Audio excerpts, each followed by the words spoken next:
Hello everyone, welcome back to my channel. तो चलिए introduction to macro economics को आगे बढ़ाते हैं। इस वीडियो में हम लोग देखेंगे स्कोप ऑफ मैक्रो इकोनॉमिक्स और इम्पोर्टेंस।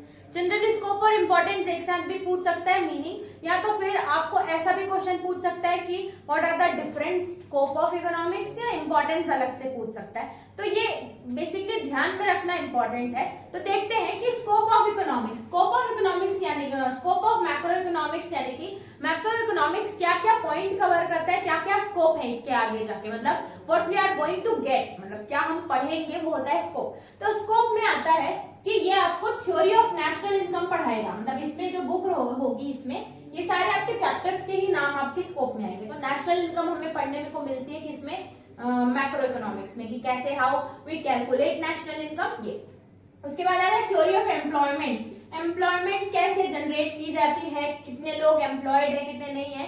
तो ये सब थ्योरी ऑफ एम्प्लॉयमेंट भी हम लोग पढ़ते हैं मैक्रो इकोनॉमिक्स में। फिर आता है थ्योरी ऑफ मनी का सप्लाई, मनी क्रिएशन, ये सारी चीजें, मतलब मनी कैसे एग्जिस्टेंट में आया, ये सब हम लोग पढ़ते हैं स्कोप में। देन इकोनॉमिक ग्रोथ, कैसे इकोनॉमी ग्रो करती है, ये थ्योरी भी हम लोग मैक्रो इकोनॉमिक्स में पढ़ते हैं। इसके साथ साथ theory of general price level यानी कि मार्केट में जो प्राइस रहते हैं कमोडिटी के जनरल प्राइस, वो कैसे चेंज होते हैं, ये भी हम लोग पढ़ेंगे किसमें, मैक्रो इकोनॉमिक्स में। तो ये सब स्कोप है। ये स्कोप बेसिकली चैप्टर्स के ही नाम है, जो चैप्टर्स हम लोग पढ़ने वाले हैं। एम्प्लॉयमेंट के बारे में पढ़ेंगे, मनी के बारे में, ये सब।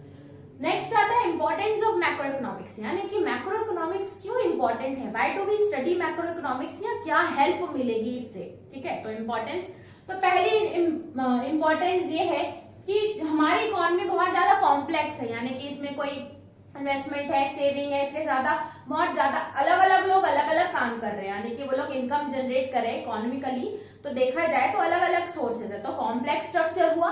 तो मैक्रो इकोनॉमिक्स इस कॉम्प्लेक्स स्ट्रक्चर को इजी अंडरस्टैंड करने में हेल्प करता है।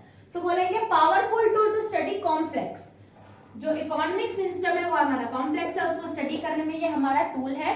उसके बाद बहुत सारे इकोनॉमी के बिहेवियर, यानी कि डिमांड के बिहेवियर, प्राइस के बिहेवियर, मनी बिहेवियर की कैसे मनी सप्लाई को हम लोग कंट्रोल करेंगे अगर डिमांड ज्यादा आ रही है। तो अलग फैक्टर्स है जैसे कि मनी, डिमांड, सप्लाई, ये सब के बिहेवियर भी पढ़ने में हेल्प करते हैं। इंटरनेशनल कंपैरिजंस भी हम लोग कर सकते हैं। इसमें एक चैप्टर आएगा आपको फॉरेन एक्सचेंज, जिसमें आप अपनी इकोनॉमी और फॉरेन की इकोनॉमी को आप कंपेयर कर सकते हैं, तो वो भी मैक्रो इकोनॉमिक स्टडी से। अगर हम मैक्रो इकोनॉमिक्स पढ़ लेते हैं तो वो हमें माइक्रो इकोनॉमिक्स की स्टडी इजी बना देता है कि क्यों जो हम लोग माइक्रो में पढ़े थे वो इम्पोर्टेंट था। इसके साथ साथ इनकम जनरेशन भी हेल्प करता है कि the process of income generation, कैसे इनकम जनरेट की जाती है इकोनॉमी में, वो भी हम लोग इस मैक्रो इकोनॉमिक्स से पढ़ते हैं। तो ये सारी थी इंपॉर्टेंस, आसानी से याद हो जाएगी। 5 पॉइंट्स आप इसमें से याद करेंगे और 5 पॉइंट इतने। तो इस वीडियो का टॉपिक खत्म होता है, चलते हैं नेक्स्ट वीडियो में और देखते हैं इस चैप्टर का नेक्स्ट टॉपिक। तब तक के लिए थैंक्स फॉर वॉचिंग।